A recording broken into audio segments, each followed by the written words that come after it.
Welcome in to the AJA Sports Show. This is the Baseball Buzz Hour where we get a little buzzed, we talk a little bit about baseball, and we have a lot of fun. As our enormous amount of viewers comes, strolling in. Please refrain yourselves in the chat below. Be nice to each other, but feel free to let us know how you feel. Let us know. Please if comment. If you're vibing with what we're dishing out. But before we begin, let's show what we're drinking today. So I'll go first. We'll go first because yours is better. Yeah, we just got Jack. Jack, gentlemen, Jack on ice. Yeah, that's it. We're boring now. Asa. So it's mixing a little bit. It's mixing a little bit together now. But I made a. Oh, it looks even cooler like that. I made a cream soda and bourbon float with a little whipped cream and caramel on top. So let's try it. I haven't tried it yet. So yeah. Well, I'll take a little sippy. It's pretty delicious. That bourbon tastes delicious. Kind of good. I like whiskey, so I'm good with the whiskey taste. Special whiskey. On it, but well, same type of alky, right? Mm-hmm. Absolutely. It'll get you there. That's all I need. I got coffee too, so we could also cheers to Jackie Robinson Day again in the MLB number 42. We could cheers to Jackie. The April 15th and the 16th this year are being held together kind of as Jackie Robinson Day. So some teams that didn't play today will be celebrating tomorrow. Everybody wears number 42. Elizabeth saying she might argue with herself in the chat. Well, if you make a good point and then you realize there's another good point to your point, that happens. I'd be talking about stuff and then Jay just corrects me all the time and I'll be like, yeah, that point is better than what I said. I'm sorry, I just talk a lot, dude. I wanted to just share a quick little cool story about Jackie Robinson Day. So it actually, the players didn't always wear 42. If you rewind about a decade, that's when it just a little over a decade, but that's when it just started. So Ken Griffey Jr. wanted to honor Jackie. So he brought it up to Bud Selig twice. The first time he switched, he wanted to switch to Jackie's number, but it was retired. So he wanted to use 24, but switch it to 42. But anyways, so the second time he called Bud Selig up. He called Bud Selig at his house, and he was like, I don't care if I have to call Jackie's wife up. But can I please wear his number? And then Bud Selig was like, you know what? Yeah, you can. And then he's like, the more the merrier. So that year, I think a few players started to wore the 42 for the day. And then that year they made it Jackie Robinson Day. So I think that was like in 2007 or something. And then going forward, they didn't make it a requirement right away. It was like up to personal choice of the player. But a few years later, they made it a requirement and kind of made it the holiday that it is now for MLB players. But it's super cool to see all the guys out there in 42. Get a little. I mean, if I complained last time and probably the time before that and probably the time before that and maybe not the first time about how old school MLB is, but so this is some of the stuff that makes me happy to see when they actually take a second to really honor players. So no, absolutely, that's a cool story. I didn't know that. Ken Griffey Jr., by the way, that dude is a stud. Was the first dude when I was a kid where I was like, I want to be like that guy. Mm-hmm. And he kind of brought a basketball vibe to the MLB. And I think he was the only dude at that time who was racking homers without taking little roids. So he was kind of the first guy to bring swagger to the game of baseball, right? I guess you could say swagger would be a good word. Mm-hmm. Bro, even just his swing, his swing was gorgeous. It was unbelievable. He held it a little bit too. So after he swung through, he kind of had the follow through. Nowadays it's all about how much can I flip this bat. But Ken Griffey he had this pose about him that was if they were doing bat flipping back then though, Ken Griffey, oh yeah, he'd be doing something, bro. like smack it off the floor or something. Like, oh, dude, all day. But we're talking about baseball. We go off topic a little bit. It's what I do. Bat flipping. I'm all about it. You guys, what do you think? Just as long. You go. You go ahead. Just as long as it doesn't happen when I'm rooting for a team that gets walked off on or some shit like that. But unless it happens against you, right? Yeah, that's gonna be the only caveat I think you're gonna hear from anybody. I love bat flipping. I think it's so cool. Actually, if I accept it one way, I have to accept it every way, right? That's like saying like, oh, I accept bullying, but only if it's under the right circumstances. Only if it's not me. Yeah, exactly. No, okay, yeah. So I'm pro backflips then, but not pro bullying. If you guys get that mixed up there, I'm with showing some emotion, bro. Like I remember, like when I was playing baseball, they were always like, "Oh, don't show emotion, don't get excited, don't celebrate." Why don't you bite me, dude? I saw a Braves player yesterday. As he's touching home base, did a little Euro step.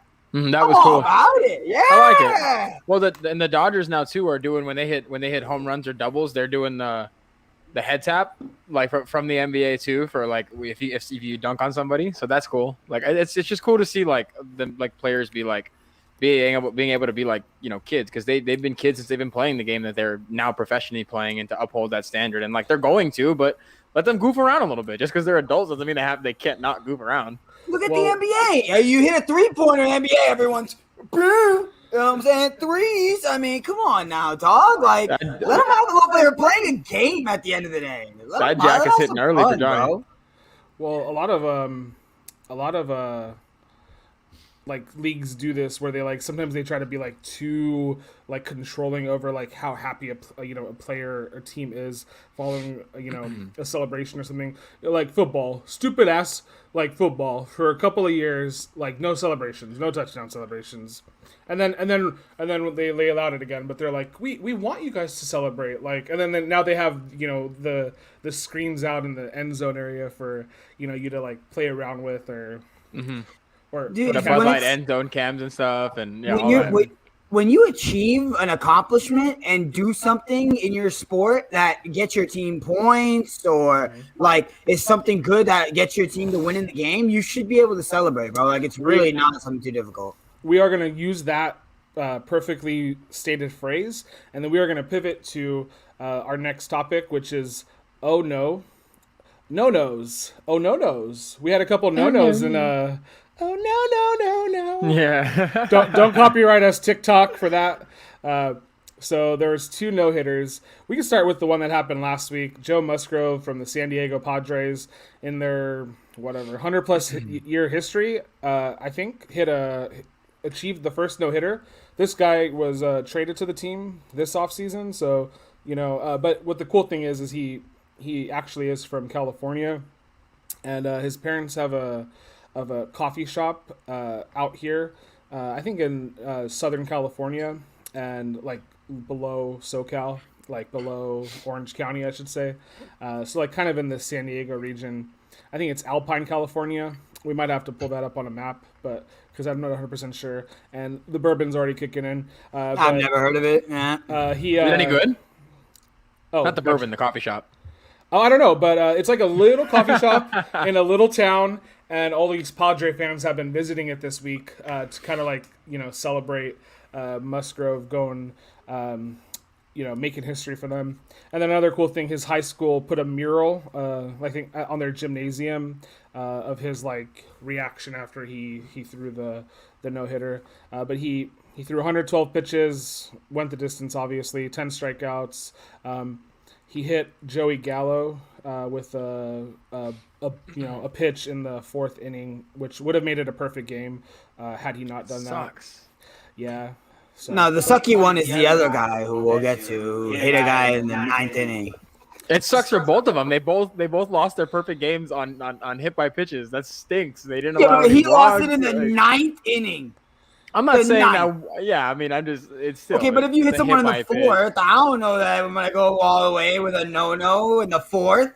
You're in the 9th inning. So I get it. Yeah. All right, sorry. It was 53 years, Ace. It was 53 years for the Padres. And yeah, no one's ever done it before. No, you're good. I just read it right now on MLB.com, or else I'd have no idea. Yeah, I'm good for the Padres. added on a 50, a couple decades there. I'm surprised Jake Peavy just didn't get bit. a. Do you guys remember Jake Peavy? How great he was with the Padres for like that decade straight. I'm surprised he didn't throw a no hitter with them. That's kind of like surprising. When I heard it the other day, I was pretty surprising. Well, we'll talk about we'll kind of go full circle in the show, but we'll talk about some pitcher excellence here. We're gonna also talk about some rules being in place in a little bit about how might change the game up a little bit and make it easier for the batters and a little bit more difficult for the pitchers. We'll get to it though. And then Carlos Rodon had a no-hitter yesterday against I think right when we got off our stream, actually.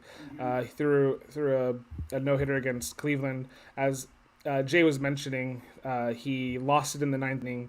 He hit Roberto Perez with a slider that kind of just was, angling towards the dirt. Hit him in the foot. Real close play there. The play before that, Abreu, I think, from the White Sox, he almost had to split his body into two to touch the bag to save the no-hitter. So there's a couple of bang plays right there. He still finished with the no-hitter, just lost out on the perfect game. The White Sox, for what it's worth, have 20 no-hitters in their history, but they've been around for 100 years. And this would have been their fourth perfect game, which would have gotten them to the most in the MLB. I think, actually, I'm not 100% sure who has the others. Maybe Washington, because Scherzer threw 2 over there. No, he didn't throw perfect games.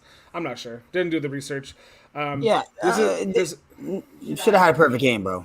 This isn't the first time. Speaking of Scherzer, this isn't the first time that someone's lost a no-hitter in the ninth inning. Lost a perfect game in the ninth inning.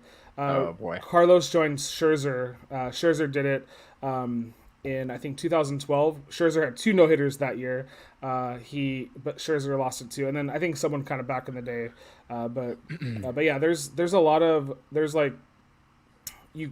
ton of baseball games that were decided in the ninth inning, where either a lot of the times it was lost though because of single or a double. One of the craziest ones, I don't know if you guys remember going back, it was it the Chicago White Sox? Yeah, Armando Galarraga. It was the Tigers. The Tigers. Yeah, Armando Galarraga, where last week we talked about replays and ridiculous. Jim Joyce should be ashamed of yourself. You took a perfect game away from the guy. Galarraga had a perfect game, right, and lost it because of a blown call at first base. And I know instant replay wasn't around at this point in the MLB landscape. This was in 11 years ago or whatever. But man, that sucked. Jim Joyce the next day gave the scorecard to Armando, kind of as like you deserve the scorecard from the game because I messed you up, or I don't know. But he kind of admitted that it was a mistake. It's a bang play in the bottom of the ninth with 2 outs. Like, you're really gonna call him safe? Like, I know tie goes to the runner traditionally. It's one of the unwritten baseball rules, but I mean, there should have been nothing else beside a fist coming through and then everybody running to tackle Galarraga. Instead, you had Miguel Cabrera wondering if he should throw the ball at Jim Joyce or give it back to his pitcher, which I would have voted for the latter. Right. Rich Hill for the Dodgers lost a no-hitter in the ninth inning. And then lost the game because he went to go pitch the 10th inning and then allowed a home run to, and then the Dodgers lost that game. The Dodgers actually won a game where they were no hit by the Angels. This happened maybe 13 years ago or something. I remember, yeah. I remember I was at your old house. We were hanging out or whatever. But yeah, there's a crazy history of no hitters and perfect games in the league. You can wet your lips if you just go online and Google them. I think Clayton. Sorry, last thing I'll say about the no hitters. Clayton Kershaw in his no hitter.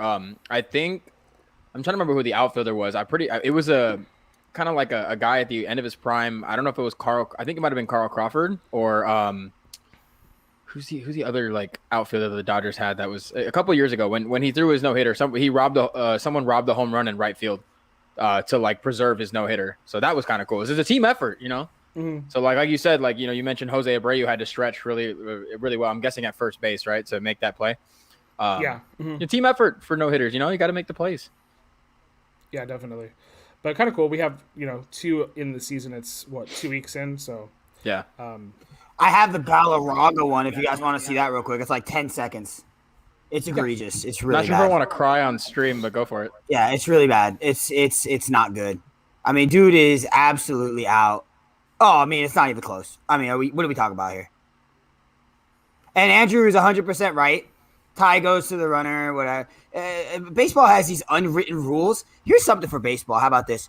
Put them in the rule book, or they're not rules, okay? Let's stop throwing 95-mile-per-hour balls at people. Let's stop having these. We don't walk over the mound and all this garbage, okay? If you think it's so important for it to be an unwritten rule, guess what? Write it down and make it a rule, okay? You know why it's not a rule? Because it's dumb, and I don't like it, so fix it. Done with baseball. Drop that mic. So we can we will move on so Jay doesn't get too. I mean, it's egregious. Let's calm it down a little bit, yeah. Professional sports. Put it in the rule book. I don't talk about it. Okay, so we have a couple of injury updates. Back to the bases. These 2 players go. So Fernando Tatis, speaking of San Diego, should be returning tomorrow. He injured his shoulder maybe like 10 days ago, 11 days ago. Did something called a subluxation to the shoulder joint. He was apparently, if he had surgery, he was, well, not apparently with surgery, but if you have surgery, you pretty much lose the whole season. So he avoided surgery. Don't know if he's avoiding surgery long term, if he's just going to try to play through it and then maybe have surgery at the end of the season. The Padres really flexed this year with putting out a lot of money on their team to, using their farm system and spending a lot of money to try to, push the Dodgers as much as they can. So, yeah. I mean, they're loaded, yeah. But just the subluxation of the shoulder joint is when the humerus separates from the shoulder. So that I did a teensy bit of research on that, yeah. But that's basically what happened. But I didn't see anything confirming, and I would assume like he's going to be back. Like if he's going to be off the IL, he'll be back playing. I didn't see like anything confirming like he'll be back by this certain game or when he's going to actually be back like suited up. They're saying tomorrow. Really, that quickly? What I saw is tomorrow's Friday, right? Yep. Mm-hmm. Yeah. Mm-hmm. I heard they're saying tomorrow. I mean, they might ease into it. You never know. I would probably ease into it. The season is only like 12, 13 games young. So unless you're the Nationals and Mets who have had like every game like postponed, rained out, affected by COVID. But apparently good for the Padres because losing Tatis, that's pretty much a sunken ship after that. Right. Yeah, speaking of bat flips, he's like the bat flip to their lineup, right? He kind of installs that energy. We talked about the Padres a little bit, man. They just have some dudes that can rake, and then just some random dudes, bro. Like they with Hosmer and Machado and Tatis, and they got some dudes that can absolutely rake. And then even Will Myers out in the outfield. Will Myers, that's who I was missing. So they have like 4 guys who just like can go yard on you. I mean, you would not be surprised if all 4 of them had 30 home runs, like easy. So. Yeah, they have Austin Nola, who's a catcher who's pretty decent. You were talking about their starting rotation. Musgrove obviously threw the no. So good on him. Makes that kind of feel like not as empty of a staff. But they have a couple of other guys who are injured that should be starting. Mike Clevinger, Joe Musgrove, or not Joe Musgrove. I'm sorry. I think LeMay or something. They have a couple of starters that are kind of on the IL right now, and they actually are not super healthy either. Ostanola, who I just mentioned, is injured. Tatis obviously is injured. I think I saw Will Myers was day to day, so I think he's going to avoid the IL, but I think he missed a couple of games. So again, you can't just have the players. You have to also like be lucky. He's good now. I mean, they have Darvish and Snell too, so I mean, pretty loaded. Super top heavy, like we kind of talked about in the opening one. You know, we digest baseball pretty well, and we've grown up with baseball our entire lives, so we follow it. Obviously, you know, to the extent of anyone, when there's 162 games and the Lakers play, and you know, so I will probably not be watching a whole lot of the Dodgers because the Lakers will be raising a banner tonight versus the Boston Celtics. But you know, a little top heavy there in San Diego. We'll see how that goes for them. They better hope they avoid the injury bug because that Tatis one was quite the scare for them, I'm sure. Yeah. The Los Angeles Dodgers are missing Cody Bellinger. You know, quote unquote, they're one of their top dogs. He did have a little bit of a down season last year, but he's nursing his injury. He's potentially expected back soon, so we're not 100% sure. He has been kind of spelled by McKinstry for the Dodgers, who's one of their farm guys that got to play a little bit early. So he hit a home run yesterday. Yeah, he did. He was like 3 on the season, so he's doing pretty good. Another guy hit a home run yesterday. Yeah, we'll talk about JT's. Yeah, if you want to, while I talk, you can pull it up. Oh, let me get the video. Yep. So Justin Turner yesterday, he didn't obliterate this ball, but he hit it. He hit this. You know, he hit the pitch, and you could tell it was gone right away. So the ball carried out to I think left field, and then this lucky fan had the opportunity to catch it, or his nachos had an opportunity to catch it. Let's watch. Oh, we'll talk about this right now because I was going off yesterday with Andrew and my dad. All right, here comes it. Here it comes. All right, no audio because we're getting DMCA'd. Good looking ball. Nacho bomb. Oh yeah. All over the dude. Yeah. He I mean, if you're gonna have that happen to you, then I'll let you get on your rant right now. But I'm gonna rip this guy, bro. But Justin Turner went into the clubhouse, said, "Hey, we need to get that guy some nachos." He could tell when he was running the bases that this guy had nacho cheese all over his sweater, and the Dodgers reporter, she went out to get him a couple sweaters, brought it out to him, and then they interviewed him on Sportsnet LA, and then you know, he kind of just said he said shout out to JT for the ball, so it was cool moment. But yeah, go ahead. All right, so a few things. Number one, they reviewed this, obviously. The dude's hands, he doesn't catch the ball, right? The way he's holding it, you would think homeboy caught the ball. He's trying to play it off. Bro, we got to look at it anyway because it barely cleared the fence. This brought me up to my next topic. My next thing is, you wait your entire life at a baseball game to get a ball hit to you, right? As a kid, I dreamt of it. Oh, my God, if one ball would just come to me, even a foul ball, you get a home run, come right to your beak and whip. The nacho tray catches it? You can't catch it? Come on, bro. Come on, man. Catch the ball. Thank you, Elizabeth. Let's talk about what's really important here. $15 for nachos at Dodger Stadium. Egregious. They gave him some free nachos. They got rid of the nachos. Catch the ball. Okay, so catch the ball. So the way that I would look at it, and this is coming from my point of view, when I'm at a Dodgers game, and this is from personal experience, I'm a big guy. So when I sit in my seat, you know, I got space for my drink, and you know, I usually sit next to the bride. But you know, so you can bring snacks into Dodger Stadium, FYI. So you know, sometimes we'll bring peanuts and nuts or whatever. We'll reach into the bag. But if I'm eating something that I bought from Dodger Stadium, you can't put it down on anything, right? So if you have to kind of just stand there and eat it, right? But from what he had, from the seats that he had a little a little nook to put his nachos on, so his hands were free, so he had no excuse. But if I was out there holding my nachos, I would have done the smart thing. I would have just held my nachos up and try to leverage it into the cheese. The nacho cheese can be the stickiness that I need to slow the ball down. So try to trap it. That's not bad. That's not a bad idea. So it doesn't roll away and the little kid next to me gets it. No, it's mine. Let me ask you a question, Andrew. Are you catching that baseball? Oh, 100%. 100%. Thank you. Yeah, thank you. Because you're an athlete, right? Because you're an athlete. Yeah. Well, Asa, are you catching the baseball? Yeah. Oh, yeah. Without question. You're catching the baseball. We're gonna put it on a poll. We're gonna be poll guys from now on. Put on a poll at the end of the show. You tell me if you're catching this baseball. Because anybody with half an ounce of athleticism catches the gosh darn baseball, looks like the hero, holds the ball up like the hero he is for catching the baseball. This guy, mockery. And I'll rip him. I hope he comes and listens to this or something. Mockery.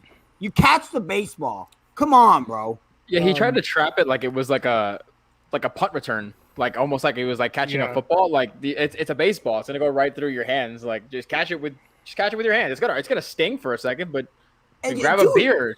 You know, feel the ball into you. You gotta catch the ball. What do you got? Cement hands? And I guess I wouldn't be as animated or as annoyed if he didn't showboat.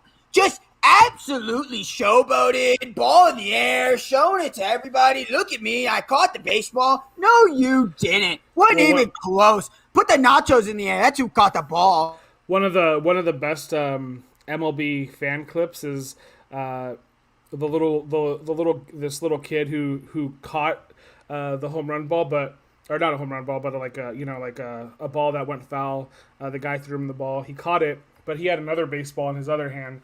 And then this girl was maybe like a few years older than him, a teenage girl, and he was probably like 8 or 9. And he gives her the ball and looks like the hero. And this girl's probably heart melted that night. That kid knows genius. Yeah, that kid knows what's up. The Barney Stinson in that kid is strong, bro. Practice safe behavior at baseball games, folks. So that's also another perfect segue into our next topic. We're talking about minors here. And then, I understand that the way that this headline is phrased, it's a little presumptive, so to speak. But this is whatever. Get it out of your brain, folks. So the Major League Baseball Association of Major League Balls, whatever you want to call them, this is what they do. They have obviously the show, the league is where everybody wants to get to, but below them they have the minor league baseball. Alongside that, they have this independent league called the Atlantic Independent League, where they're because they do their minor league teams in like certain cities. So this independent league is in like cities where they don't necessarily have those options. They have a platform for some players to be able to play, possibly make it to single A, double A, triple A, to the majors one day.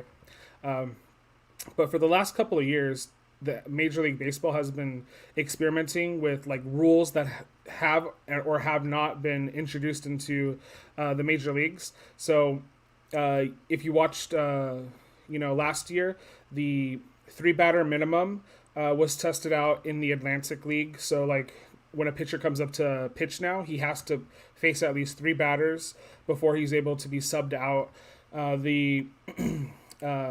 The other one that, there's a couple more that they're doing, but right now they have, they're testing out, or this season they'll be testing out in the Atlantic League, restrictions on defensive positioning. So they'll be doing that in the Double A this year. So like you can't like shift where you want to shift. And going back to the top of the show, one perfect game was lost.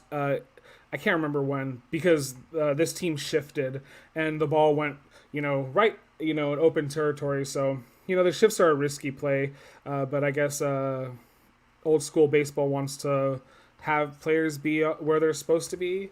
I'm not 100% sure the reasoning behind that.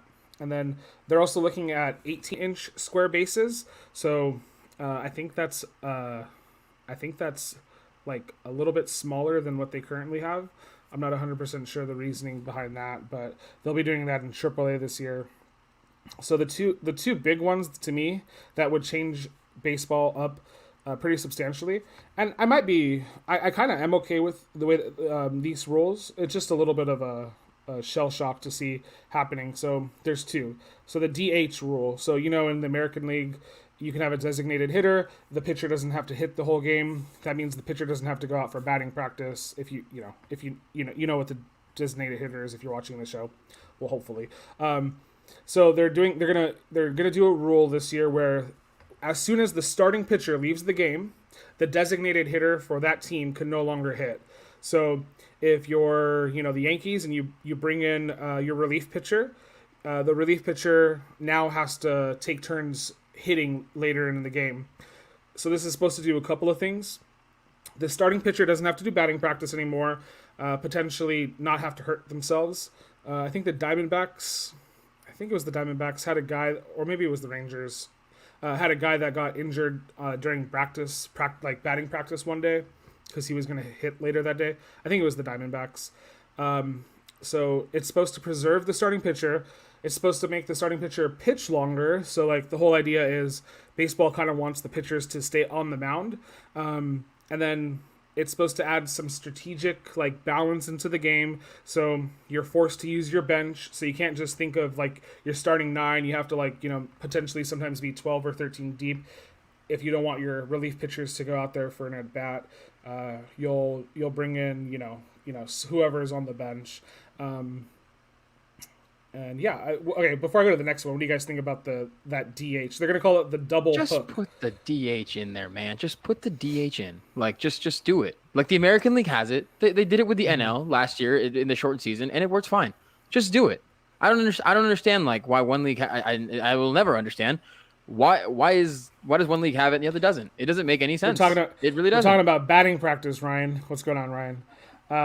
Yeah. So I'm all for putting the damn designated hitter for both leagues. Like it's probably about time. I had a great time watching all these National League teams last year actually have a chance to use that role too, because even using the DH is strategic in the sense, right? You may use it for like a defensive advantage where you take the your best defender, you might not want to take off the field, so you'll keep him in his position, maybe rotate someone else into a DH spot, or it's kind of like a glorified day off potentially if you don't have like a designated hitter. Like Stanton right now for the Yankees is kind of like their designated hitter.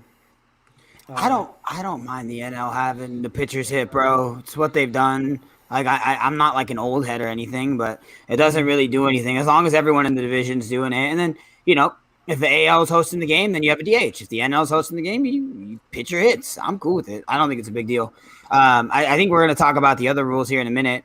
I hated pretty much all of those ones that you just mentioned. I don't like any of them. So hopefully we talk about the shift next because I got something about the shift. Well, we can talk about that right now. Dude, the shift, hit it the other way, okay? I want to make this real simple. Hit it the other gosh darn way. We're going to put 5 people in right field, and you pull everything. Guess what? Go oppo one time. I know it's going to be hard because the pitcher's going to be feeding you pitches. Because some people are like, if there was universal DH, do you guys think the NL leaders right now will still be on top? That's a good question, Amanda. That is a great question. Yeah, because the teams that are in the NL that are on top right now are so deep and have such good hitters that it'd be pretty evenly spread out that way. So I don't think it would be a dramatic change for the NL maybe for this season it doesn't affect it a lot if what you're saying is true. But I think that it ultimately does bring more balance to the batters on both sides of the ball. I think whatever you have, if you're going to have the pitcher hit, then have the pitcher hit. If you're going to have a DH, have a DH. But the NL has it, and that's fine. Everyone in the NL has it. It's not like anyone's getting an unfair advantage. The AL, they have a DH, and everyone in the AL has a DH. So, I mean, it doesn't make that big of a deal, in my opinion. I don't. That standing question is real good, though, because I'm trying to think if it would have an effect. What do you think, A? You got anything on that? Well, I think the reason I have a problem with, like I want the NL to have a DH is because they're putting a rule change in, and it's not just giving the DH. They're trying to compensate for both sides, and I don't think there needs to be. It's either you just let the NL stay the way it is, or you give them a DH along with the American League. I don't like the fact why does it have to be contingent on if the starting pitcher comes out of the game and then your relief pitchers have to hit? Because you want just specifically the starting pitchers to have longevity. If there's a DH, all the pitchers are going to have longevity. So why are you? It just doesn't make any sense if they're going to put a rule change in.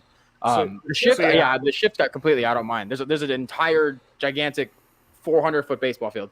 Hit it in different spots. Hit it to the opposite side of the field. Ryan here saying, the strategy in the front office changed. Yeah, for sure. They can't just implement this and not have teams completely like have to reshape their teams, right? Because if you have a designated hitter spot, you can sign the 42-year-old hitter that can hit a bomb occasionally and throw him out there. You can maybe gamble on the guy that gets injured a lot. Have him be your DH for like half of the season. Yeah. So it would definitely couldn't be a change that would happen like like during the season. You'd have to do this in the off season. You were mentioning the shift though, so why were you getting all riled up? No, because some people talk about the shift, right? And people who don't, people who are, a little more novice to the game of baseball say what I say, hit it to the opposite side, because that's what makes sense. Now, pitchers nowadays are really good, so they're going to feed you, like if you're a left-hander, you pull everything, I'm going to feed you that inside corner, and you're never going to see anything to the outside that's going to allow you to take it opposite field. Good hitters stay in their hands, feel the ball, and push it towards the opposite way, and allow the positioning of their hands to take that ball opposite side. And it's a free single every time. For people, team bunt, Amanda, team bunt. You ain't never see a bunt no more. Heck no, you won't. You know what I'm saying? You never see a bunt no more. No small ball anymore. And the shift allows for small ball stuff. So if you're a traditionalist of the game, you want the shift to keep going on because it deters the people who are trying to yank everything 500 feet into the top deck because they can't do that. Because if you mess up and you miss just by a little bit, you're out 80% of the time. And again, the shift has a lot of upsides. It has a lot of downsides too, especially when you're dealing with like professional hitters. One guy who is a professional hitter, I talked about it all the time, is Howie Kendrick. He used to play for the Dodgers. Dude's a professional hitter. He can take it opposite way whenever he wants. He was great at the plate. Take a little Howie Kendrick out of you guys, huh? Get a little more all-around game here. Ryan knows that he used to play for the Angels, actually. We just had him for a year or two. I can't remember the exact length of his contract, but Howie Ryan's was an Angels fan? Ryan, Angels fan? Yeah. Okay. Howie was at the end of, the end of his career, so yeah. No, he's with the Angels for a little bit, but he's more memorable when he's with the Dodgers. No, not that it's a big deal or anything, but I'm wearing a generic black beanie, a generic shirt. I'm neutral today. So sorry, Ryan, Dodger fan. Sorry. If anybody wants me to talk crap to these two or these two over here, I will more than welcome that. We got to get Amanda in these live streams more. That was two really good ones. That was a good question. And Team Bunt, all about the bunt. Yeah, bunts you don't see anymore. And yeah, you're right about like the traditionalists liking it more. Like that would definitely make it like that would keep the game on more honest. And it's high risk, high reward. Kind of. And especially if players start hitting the ball opposite, then it goes back to like you seeing less shifts. And it's just going to keep being an ebb and flow kind of thing. I think. And right now shifts are just in. So the shift, I don't have a problem with the shifts. I don't mind them because again, there's the big field. I said it before. So before we move on to another rule, Amanda coming in, how can you mention Kendrick after what he did to the Dodgers after the 2019 NLCS? That's why I didn't say anything. Tell him, Amanda. I ain't saying nothing. I know. What are you gonna do though? Tell the guy to go up there and just sabotage it for the Dodgers? Be like, hey, he played for the Dodgers, bro. Just go ahead and whiff this one here. Don't even worry about it. True. Yeah, I mean, he's not. He was kind of just a rental. I mean, I don't know. I'll never maybe for the next couple of years I'll remember Howie Kendrick was a Dodger, but probably like in a couple more I won't. I'll just remember him as an Angels. No, dude, he's an addition that you make when you're a World Series caliber winning team, bro. You get a good bat out there, reliable fielder. Dude's a beast. Hey Ryan, your boy Shohei, huh? Dude's a beast. Jiminy. I was a little critical of him. I didn't know if you'd be able to go out there and hit and pitch all the time. He's got the fastest exit velocity on a home run this year and the fastest pitch so far. That's unbelievable. I almost kind of want him just to be a hitter, though. I mean, Dude, he's amazing. He's a great pitcher, though. Yeah. Oh, yeah, he is. Ryan coming in with the question, too. What do you guys think of the 7-inning doubleheader rule? I literally found that out, 2 nights ago. I was, flabbergasted. I was like, what? Wait. 7 innings, why is the game ending so early? But we were talking about it. We were like, yeah, I think we all kind of consensusly liked it. I don't even know if that is a word, but for those double headers, it makes sense. It kind of adds a little bit more pressure to each inning too. You can't necessarily roll out your you're still playing 14 innings in one day, which is quite a bit. And then you might actually, it might actually, another way to look at it too, it might actually like get your best player to play both games, because a lot of the times what teams will do is they'll strategically play their first baseman for the first game and not for the second game. Or if they have a designated hitter spot, they can put him in that role too. Baseball's in this real weird thing. Another great question, Amanda, killing it right now. But baseball's in this weird dynamic where they're like, yeah, we're going to set up just in case there's problems with COVID. And then we're going to also only shave off 10 games off the season. Like, it doesn't make any sense to me. Like, you could have shaved off more and had all these implementations just in case something went wrong. But they were like, no, just in case, we'll have double headers be 7 innings, and then totally disregard the fact that we only took off, or we were thinking about taking off 10 games off the season. So So if you so we started this little segment talking about how baseball's experimenting with one of their minor league like kind of affiliate leagues, the Atlantic League, where they kind of just go through they go through some of these rules, like they changes, see how it works there, and then implement them. So one of them was the 3 pitcher, like the 3 batter minimum for a pitcher, the person on second base, which Amanda is calling out here. We talked about it last week, I think, right? I think we were like, okay, as long as everybody has the same little bit, as long as everybody has like the same advantage, like the advantage is there, but you also have to look at it too, like when this person gets on second base, it's the last batter that was up, so potentially like if you got your chubby catcher who can't steal a base, you got him going on second base, maybe the other team has a speedster up there, so maybe it encourages some strategy there. Oh, let me sub out my catcher for an excellent base runner, but I think baseball wants to solve the extra inning crisis where people are potentially not watching 4 hours of baseball. So when they have to compete with basketball like during this time of the year, and then they kind of have like the summer to themselves, and then then when football starts, everybody's watching football.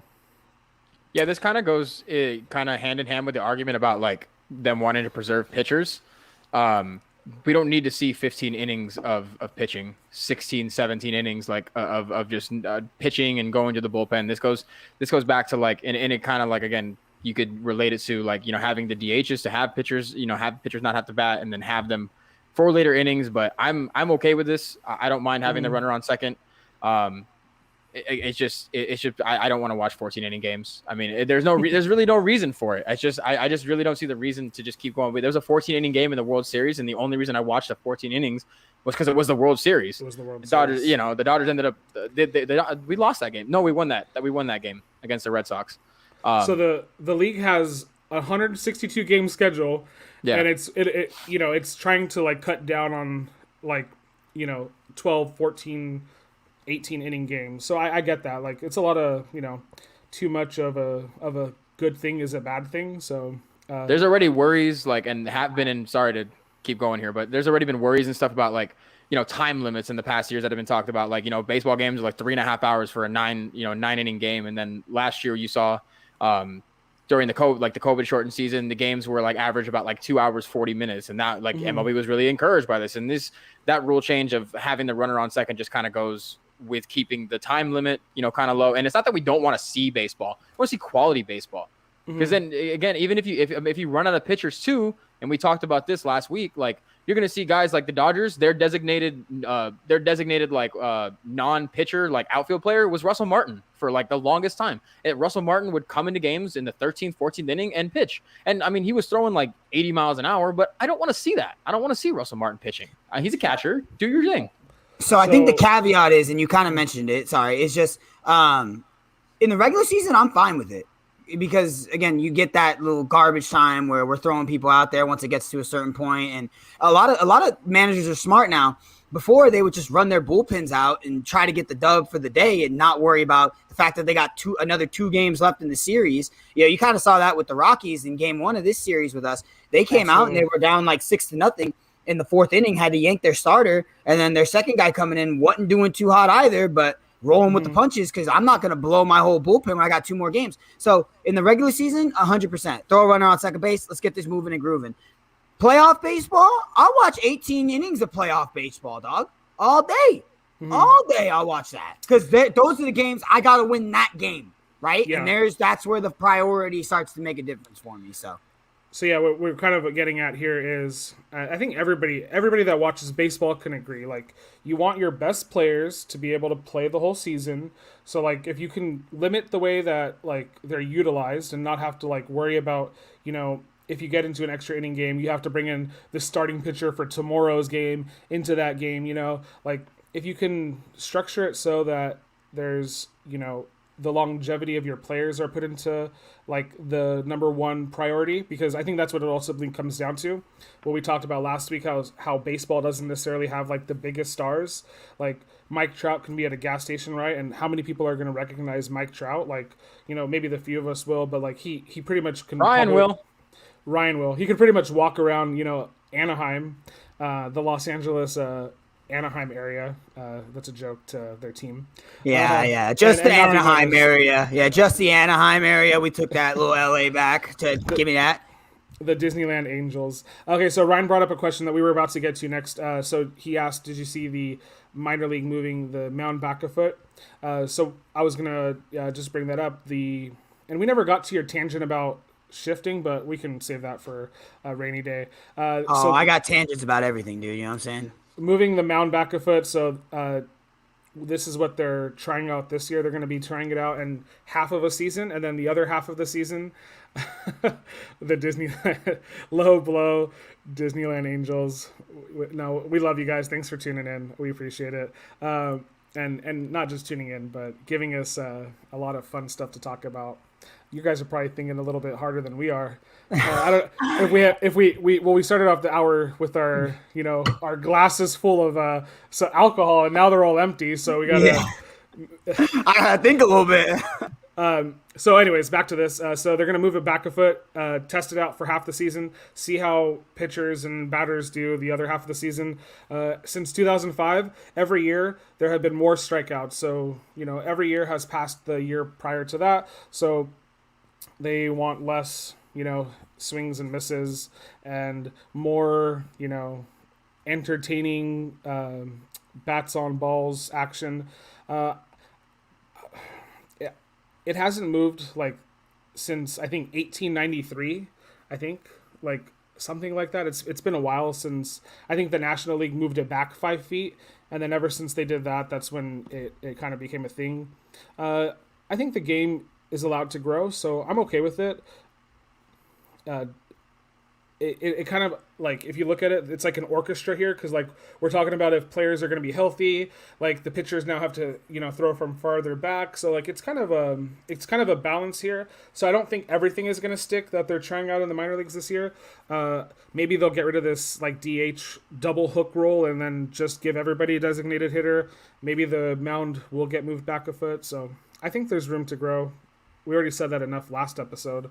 What am I missing here? Refill time. Yeah, refill time. I'll next time we we need to be really bougie and get, you know, those metal little, I don't know what they're, I mean, you know, just a little bucket when you go to like a fancy steakhouse, and then they have like your wine bottle nestled in a little pillow of ice cold ice. Where's Lord Lizzie? Cocktails? Yes, I did, bro. It was literally like he threw the ball underhand. I could not believe it. Yeah. That's about what my heater comes in at. You know. Just kidding. I'm probably half of that, man. The most I could do is play fetch with your dog. So if you got a dog, bring him over. I'll throw like 20. Aces got the arm for it. Yeah. 20 mile per hour frisbees to them. Pace of play. Yeah. I mean, it's a couple of things, right? It's pace of play. It's I guess fairness in both leagues. It's making sure that your players are healthy. Cocktails. We have an inside joke with my wife Elizabeth, because she used to go around the like the living room and be like, cocktails, you know, like anybody wants something to drink essentially. She's a master barista, by the way. So Oh yes, Gawali actually, Brownies, baby. if he doesn't mind me, talking about him too, Ryan's also a barista as well. Oh, it's our Or guy Ryan now, dude. has barista knowledge. Usually so this is our buzzed, baseball buzz show. But if you join us on Sunday mornings, we drink coffee. So, we we're a little bit more like calm, I guess, because, Sunday morning roast, baby. coffee doesn't necessarily get us all super hyper. It just, it mellows us out and makes us enjoy ourselves rather than getting all wild former barista. I didn't mention that. So moving the mound back, right? The two things about that. Number one, I guess it helps the batters more because they get more of a time to see the ball come in. You can see the ball come in more. Okay. My only other thing for the pitchers is they've been pitching at this distance. I mean, I looked right now on the New York Times and it said that they haven't changed it since like 1893 was when they established it. Yeah, that's unbelievable. And I mean, it's just what's common, and a lot of times, right, we want to talk about putting the ball in play. Stop trying to hit home runs every darn play, man. Small ball hitting. Everyone's trying to load and blow. And I mean, if you get a little shorter swing, try to make contact, get the ball in play. These pitchers are throwing the ball 98 miles, 99 miles an hour. Just get some contact on it. The ball's going to go places, bro. Mm-hmm. In high school, I hit one home run. I played 3 years of varsity. Thanks, Ryan. Baseball. We appreciate you tuning in. Ryan, good stuff, Ryan. Real good stuff. Show been going good today with these comments, dude. I'm all over this. We love it, dude. We're flourishing, man. Yeah, dog. But you move the mound back. There's so many things that come into play with that. Like the game has changed. Like, look, for example, don't want to go on a tangent. Look at the NBA. They've done nothing except add the 3-point line. Right now, what is it? It's a volume league. People just find ways to be really good at the game. That's just what people do. The NBA found out you shoot more 3-pointers, the chances of you scoring more points, because guess what? Players got better at shooting because there was a 3-point line. So now people shoot a lot of 3-pointers, right? Baseball is rewarding the home runs more than they are base hits. So teams aren't dumb. They're going to try to hit more home runs. There's a balance to everything, though. You know what I'm saying? Like, post play comes back in the NBA every now and again, especially when you get into the postseason. When you get into postseason baseball, small ball baseball becomes a thing again. So that's why these sports are so great, because it's all situational. Everything is dependent on what's going on in your game, specifically what's happening in your series, and how you can win at that particular moment. So, that's all I'm going to say about that. So I'll comment on you real quick. So you mentioned, 1893, right? I got the year right. It's been 22 something years. I don't even know the math. But yeah, that's a lifetime. That's more like if, we were born 200 years ago, that's 3 people's lifetimes. So I can understand that, like, we need to see a new chapter of Major League Baseball. It's around that time, right? Like where, they're not competing as much with the other sports leagues. So, and there nothing to me beats watching a baseball game. I would rather watch a baseball game live than I would like in person than I would a football game, a basketball game. Hockey is close because hockey is like a little bit more intimate because you're close to the action. But baseball is like truly one of those like live events that will always be like top of the list for me. So I just want them to make sure, like, because all of their old school fans and whatnot have like died off at this point. So they need to take care of the next 100 years, because in 100 years there's going to be a new Amanda Morales and a new Ryan Nollmeyer talking about how, bringing up points. Well, they moved the mound back 100 years ago. Why haven't they done that, since? My wife coming in here with the math, 128. Thanks, son. And she also said hockey games are her favorite. Hockey games they got a great dynamic at the Gawali household, right, Ace? Who are you a fan of, and who is Lord Lizzie's team over there? Oh, so yeah. Speaking of Anaheim, the Disneyland Ducks. I'm a fan of the Anaheim Ducks. She's a fan of the Los Angeles Kings. So we go. We haven't gone to a game in a couple years, but we'll try to go to both teams' stadiums and watch a game. But yeah, That's super cool, man. if it was like baseball, like I would be super divided with her. If it was baseball or basketball, oh my gosh, man, this house would be a wreck if it was baseball or basketball.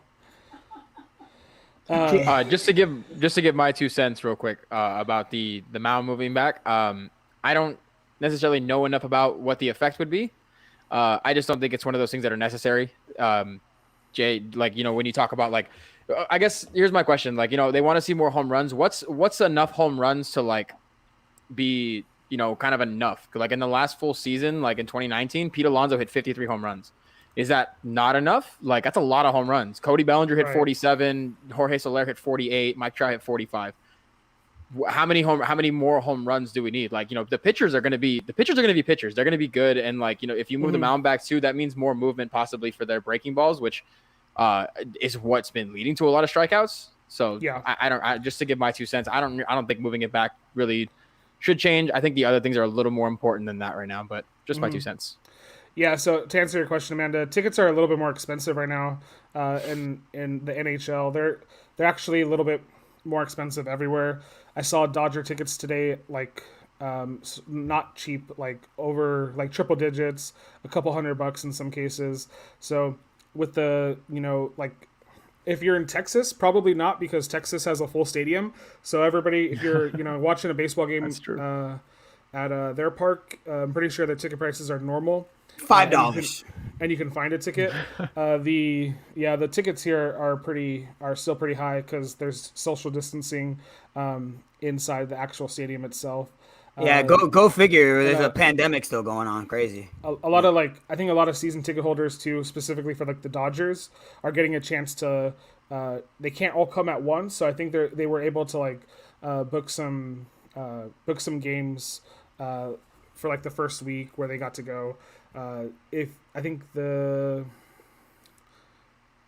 the Dodgers weren't playing at home until like just a couple of days ago. Like their third game at home was probably louder than the first game at home because there was a lot of fans that was there for the first time. So Dodger fans are a different breed. So we talked a lot about rules. We could probably tone it down from there. Kind of get into some funny stuff. If you're watching the cross platforms, NBA and MLB kind of had a little interaction yesterday. So Anthony Edwards, we showed a couple of clips yesterday. Catch that on the show yesterday, but he came out and said he didn't know who Alex Rodriguez was, who is one of the famous Mariner/Yankees players of the 21st century. So he kind of had a funny clip and banter. Also, this kid used to play baseball, so we kind of laughed at him yesterday. But a little bit more on the AROD news. Him and his like billionaire partner Mark Lohr are going to potentially, I think if all goes through, purchase the Minnesota Timberwolves and the Minnesota Lynx, because the Timberwolves and the WNBA Lynx come together in this deal. And the Lynx have won 4 titles in the last 10 years, so like it's a super successful WNBA team to take over. And there's a lot of fans in Minnesota who think they're going to move the team out, but the WNBA like has teams in Las Vegas and like Seattle. So like there's a couple of places where like franchises are like kind of quote unquote rumored to go to. So they can't. I don't think they would move the Lynx without moving the Timberwolves. So I don't think they're going to move the Timberwolves. I think the assumption is that they're going to stay in Minnesota. Minnesota's got some, a pretty good fan base over there. Probably not as, crazy as our Los Angeles Dodgers, but still, they've had some good franchises there. The Twins have been super successful, over time. And but yeah, I wanted to share this screenshot though. Let me pull it up real quick. What do you guys think about AROD becoming an owner? Do you guys have any,